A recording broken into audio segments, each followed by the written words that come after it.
When my daughter told me I had 24 hours to pack my belongings and get out of our family home, I collapsed onto our marble foyer in disbelief. Days later, I was sleeping in my car outside the very house I had spent 30 years building into a home. That's when I realized family ties can become nooses if you give someone enough rope. If you're watching this, hit that subscribe button and comment where you're from, because this story is about to get more twisted than a tornado in a corkscrew factory. I never thought I'd be homeless at 63. Never imagined my own flesh and blood would look me in the eyes and say, "This house is mine now, mother." Legal documents don't lie. My name is Margaret Wilson. 3 months ago, I was planning my garden for spring. Now I'm planning the most public downfall this town has ever witnessed. It started the day after my husband Jacob's funeral. Emma, my only child, showed up with a stranger in an expensive suit. Not to comfort me, but to present papers. "Dad left everything to me," she announced, her voice cold as January frost. "The house, the accounts, everything. You need to find somewhere else to live." I laughed. It had to be a sick joke. Jacob and I had been married for 40 years. We built everything together. "Check the will," the suit, her lawyer, suggested, sliding documents across our kitchen table. The same table where I'd helped Emma with her homework, where we'd celebrated her birthdays. My hands trembled as I read the fine print. Jacob had changed his will 6 months ago without telling me. 6 months. While I was nursing him through chemo. "Why?" I whispered, looking up at my daughter. "Why would he do this?" Emma's face hardened. "He knew you couldn't handle the estate. You've always been financially irresponsible." Dad was protecting his legacy. The words stung like a slap. In 40 years of marriage, Jacob had never once complained about how I managed our household. "You have until tomorrow," Emma said, checking her diamond-studded watch. "I have contractors coming to renovate." That night, I didn't sleep. I paced our bedroom, apparently no longer mine, trying to make sense of it all. Jacob and I had our issues, but this betrayal seemed impossible. Something wasn't adding up. Script part separator equals. The next morning, Emma watched me pack with cold efficiency. I took only clothes, photo albums, and a few keepsakes. My daughter, the little girl I'd rocked to sleep during thunderstorms, stood in the doorway texting while I sobbed over which memories to save and which to abandon.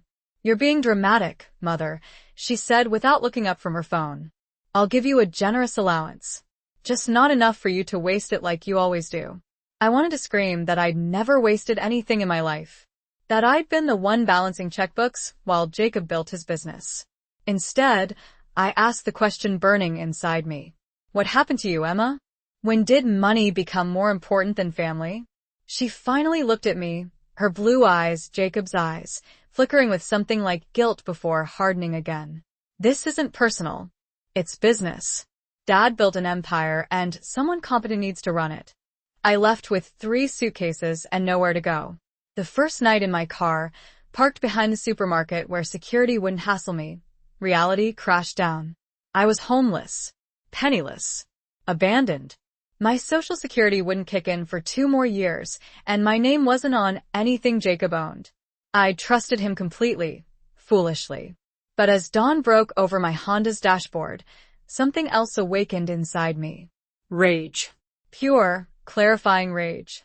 I'd given everything to my family, sacrificed career opportunities when Jacob's work required relocations, stayed home to raise Emma, hosted countless business dinners that secured Jacob's success. And this was my reward? Sleeping in a car while my daughter renovated my kitchen? I had $27 in my purse and a half tank of gas. But I also had something Emma had clearly forgotten. 40 years of connections in this town. People who knew me, the real me, not the financially irresponsible woman Emma had described. I started my car and drove to the one place I knew I'd find an ally, Martha Grayson's house. Martha and I had been friends since our daughters were in kindergarten together, before she became the mayor of Oak Ridge. Script part separator equals. Martha's door opened before I could even knock. She stood there in her bathrobe, hair disheveled, coffee mug in hand. "Margaret?" My God, I've been calling you since the funeral. What's happened? I burst into tears right there on her porch. 30 minutes and 2 cups of coffee later, Martha sat across from me at her kitchen table, her face flushed with anger. Emma can't do this. It's immoral, even if it's legal. She already has, I said, showing her the eviction papers. I need a place to stay while I figure this out. Martha squeezed my hand. The guest room is yours for as long as you need it. That afternoon, I showered for the first time in days. As the hot water ran over me, my mind cleared. This wasn't just about surviving, it was about justice. Martha came home early from City Hall with a bottle of wine and a surprise guest, Richard Hoffman, the best divorce attorney in 3 counties. Though I wasn't divorcing anyone, Richard specialized in untangling complicated marital assets. Something's not right, Richard said, reviewing the documents. Jacob's will was changed 6 months ago, but the signature looks questionable. My heart raced. You think it could be forged? I'm not saying that yet, Richard cautioned. But I've known Jacob for 20 years. This dramatic change, cutting you out entirely? It doesn't fit the man I knew. Emma mentioned his empire, I said. But Jacob's construction business was successful, not an empire. Richard and Martha exchanged glances. What? I asked. Jacob's company went public last year, Martha said quietly. The IPO was worth millions. It was all over the business section. I felt like I'd been punched. Million? Jacob never said anything about going public. Richard leaned forward. Margaret, when was the last time you saw your financial statements? Your joint accounts? I tried to remember. Jacob handled all that. He gave me a household account and credit cards, which Emma probably canceled yesterday, Richard finished. Classic financial abuse tactic. The word abuse hung in the air. Had Jacob been controlling me all these years? Had I been too trusting? Too willing to play the supportive wife? My phone buzzed. A text from Emma. Your things are in storage. Unit 35. Oak Ridge Self-Storage. Don't contact me again. I showed Martha and Richard. She works fast, Martha muttered. So will we, Richard promised, pulling out his phone. I'm calling Judge Patterson right now. We need an emergency injunction before Emma liquidates everything. Script part separator ===. My first victory came 48 hours later. Judge Patterson, who'd played golf with Jacob every Sunday for 15 years, granted a temporary freeze on all assets pending investigation. Emma called me screaming. What the hell do you think you're doing? She hissed. This freeze is holding up my renovation loans. Fighting for what's mine, I replied, surprised by my steady voice. There's something wrong with that will, Emma, and you know it. Dad left everything to me fair and square. You're just bitter because you were too busy playing housewife to understand his business. The line went dead. I sat there, phone in hand, when Martha walked in with a stack of mail. These came to my office for you, she said, dropping letters on the table. Your husband's business associates sending condolences. I flipped through them absently until one name caught my eye. Michael Reynolds, VP of Operations. Jacob had never mentioned any Michael Reynolds. I opened it first. Inside was a standard sympathy card with a handwritten note. Jacob was more than a boss. He was family. If there's anything I can do, please call. There are matters we should discuss. A business card was paper-clipped to the corner. I showed Martha. Call him, she urged. Now. 20 minutes later, I was sitting in a coffee shop downtown, waiting for a stranger who apparently knew more about my husband's business than I did. Michael Reynolds wasn't what I expected. Younger than Jacob by at least 15 years, with a nervousness that seemed out of place for an executive. Mrs. Wilson, he began, fidgeting with his coffee cup. I don't know how to say this, but I think your daughter may be working with people who were trying to push Jacob out before he died. I felt cold despite the steam rising from my latte. What kind of people? The kind who don't file all their paperwork with the SEC, he said quietly. The kind who make investments that don't show up in company records. Are you saying Jacob was involved in something illegal? Michael looked around anxiously. Not Jacob. He found out what was happening and was going to blow the whistle. Then he got sick, and suddenly there was a new will. The implications hit me like a truck. Was Emma involved in whatever had happened to Jacob's will? Was she a victim or a perpetrator? Before I could ask more, Michael's phone buzzed. His face went pale. I have to go. They know I'm here. Script part separator equals. He slid a thumb drive across the table. Everything's here. Bank transfers, offshore accounts, emails. Jacob was gathering evidence. I barely had time to pocket it before Michael bolted, nearly knocking over his chair. Through the window, I watched him sprint across the street and disappear around a corner. Back at Martha's, we plugged the drive into her laptop. What appeared made my blood run cold. Spreadsheets showing millions diverted from the company into accounts with names I didn't recognize, except one. Stephen Parker, Emma's lawyer. And there were emails. Dozens between Stephen, Emma, and someone named Victor Dalton. In one, dated 3 weeks before Jacob died, Emma wrote, "Dad's getting suspicious. We need to move faster." My stomach lurched. The evidence was damning, but I couldn't believe my daughter would intentionally harm her father. There had to be another explanation. Martha's face was grim. "We need to take this to the authorities." "Not yet," I said. "I need to understand why. I need to talk to Emma first." That's exactly what they'd expect, Richard warned when I called him. If Emma is involved in financial fraud, confronting her gives them time to cover their tracks. But I wasn't thinking like a lawyer. I was thinking like a mother. Like someone who'd been betrayed not once, but twice, by my husband's secrets and my daughter's lies. The next morning, I drove to my old house. The driveway was filled with construction vehicles. Workers carried out cabinets and fixtures I'd lovingly chosen years ago. I found Emma in the backyard with a landscape designer, discussing removing the oak tree Jacob and I had planted when we moved in. "We need to talk," I said, interrupting their conversation about irrigation. Emma's face flashed with annoyance, then smoothed into a professional smile. She dismissed the designer with a wave. "I thought I made myself clear, Mother. Communication through lawyers only." "I know about Victor Dalton," I said quietly. "And the offshore accounts." The color drained from her face. "Whatever Michael Reynolds told you." I didn't mention Michael. Her reaction confirmed everything. Script part separator equals. Emma looked around frantically to see if anyone had heard. "Let's go inside," she hissed, gripping my arms so tightly it hurt. In the kitchen, my kitchen, workers were ripping out the tile backsplash I'd installed myself. Emma led me to Jacob's study, the one room untouched by renovation. "You have no idea what you're talking about," she said, closing the door. Dad's business dealings were complicated. Complicated enough to forge his will? I countered, watching her face carefully. Emma flinched.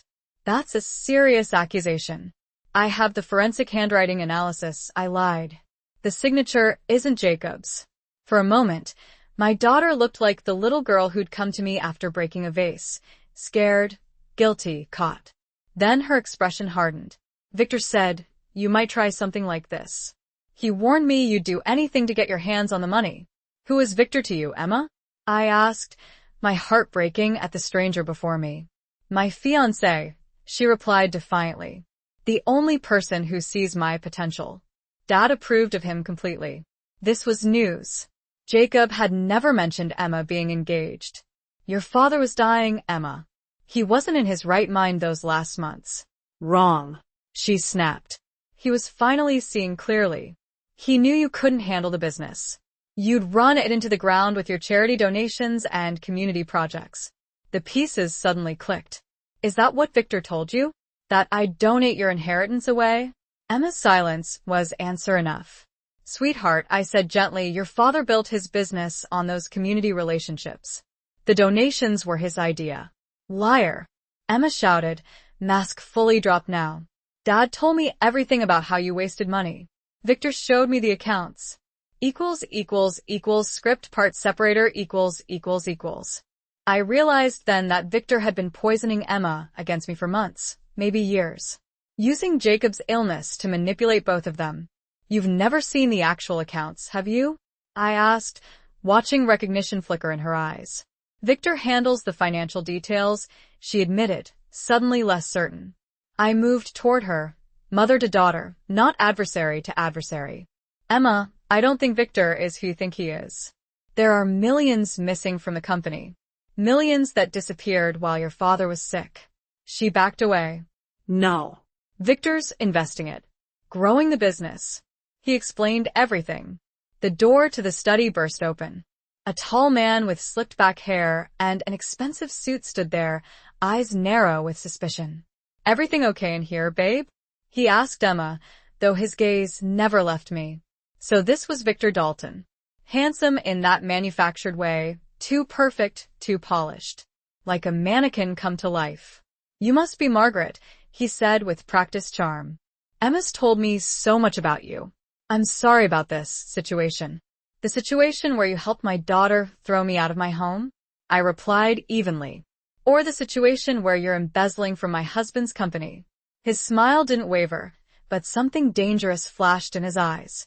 "Serious accusations require serious evidence, Mrs. Wilson. I'd be careful making statements like that." Emma moved to stand beside him, her body language clear. She'd chosen her side. "Mother was just leaving," she said coldly. Victor's arm slipped around Emma's waist, possessive. Proprietary. I recognized the gesture from Jacob when he felt threatened by other men. "Actually, I have something for Emma," I said, reaching into my purse. My fingers closed around the thumb drive. I could give it to her now, show her the evidence. Then I saw Victor's eyes tracking my movement, calculating. If I revealed what I knew, what would stop him from destroying the evidence? Or worse. I pulled out a photo instead. Emma's 5th birthday, both of us laughing as she blew out candles. "To remind you of who we were," I said softly, placing it on Jacob's desk. "Before all this." As I walked out, Victor called after me. "She doesn't need reminders of the past.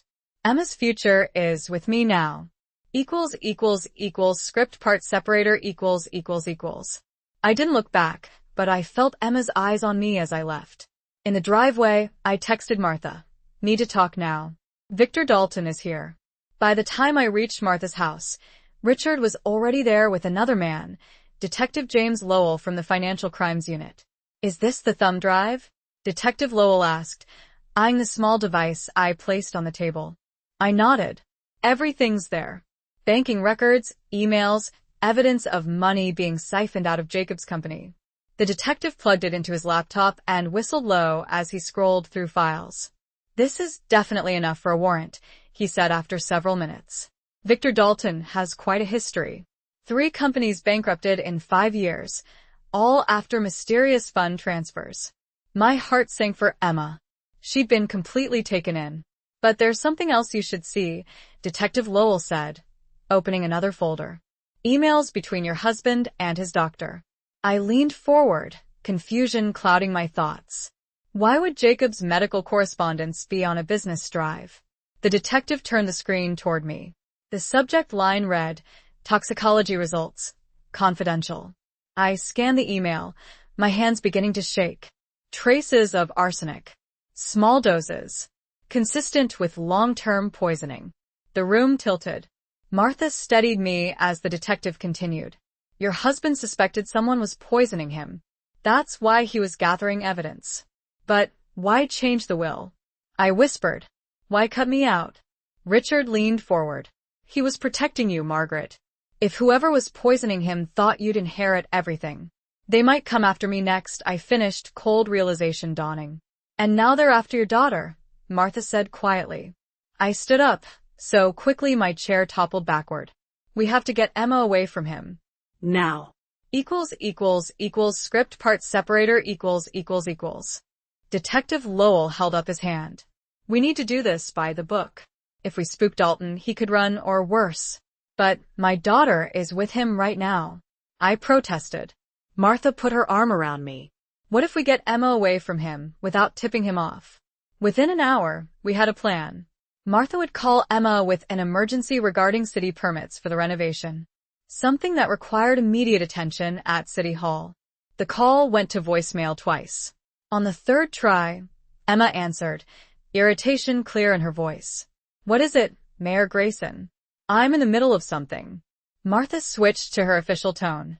Ms. Wilson, there's an urgent matter with your property permits. The inspector found serious structural issues that must be addressed immediately, or all work must cease.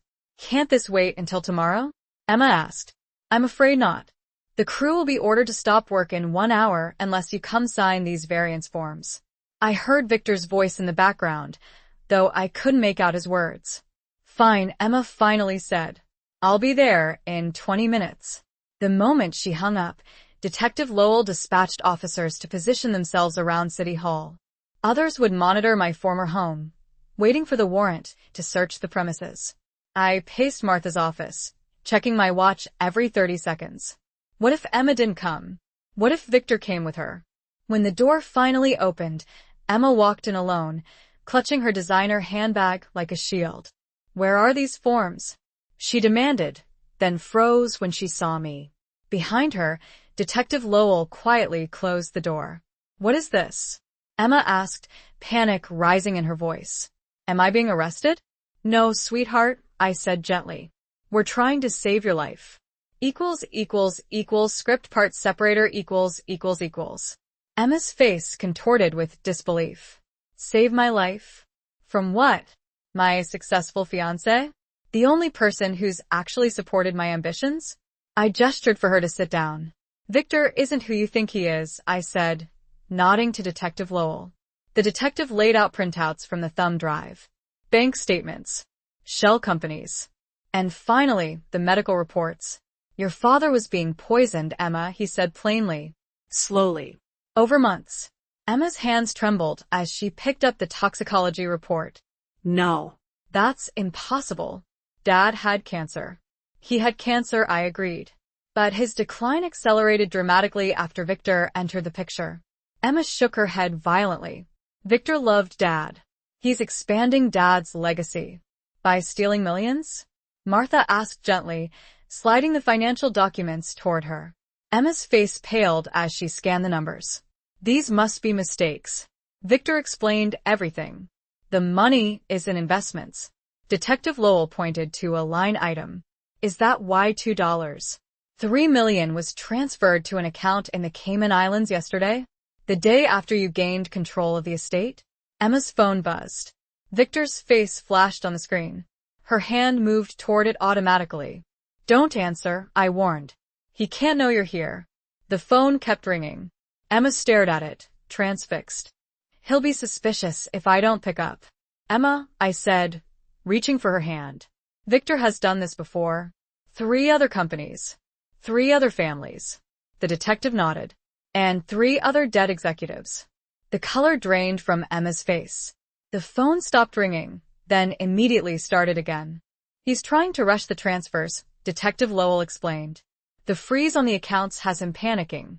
Tears filled Emma's eyes. I trusted him. I let him convince me that you were. She looked at me, really looked at me, for the first time in months. That you were the enemy. The door burst open. A young officer rushed in. Detective. Dalton's on the move. He just cleaned out the wall safe at the Wilson house and is heading toward the private airfield. Martha's SUV pulled into our driveway. My driveway again. The construction equipment stood abandoned. Workers had fled when news about Victor spread through town.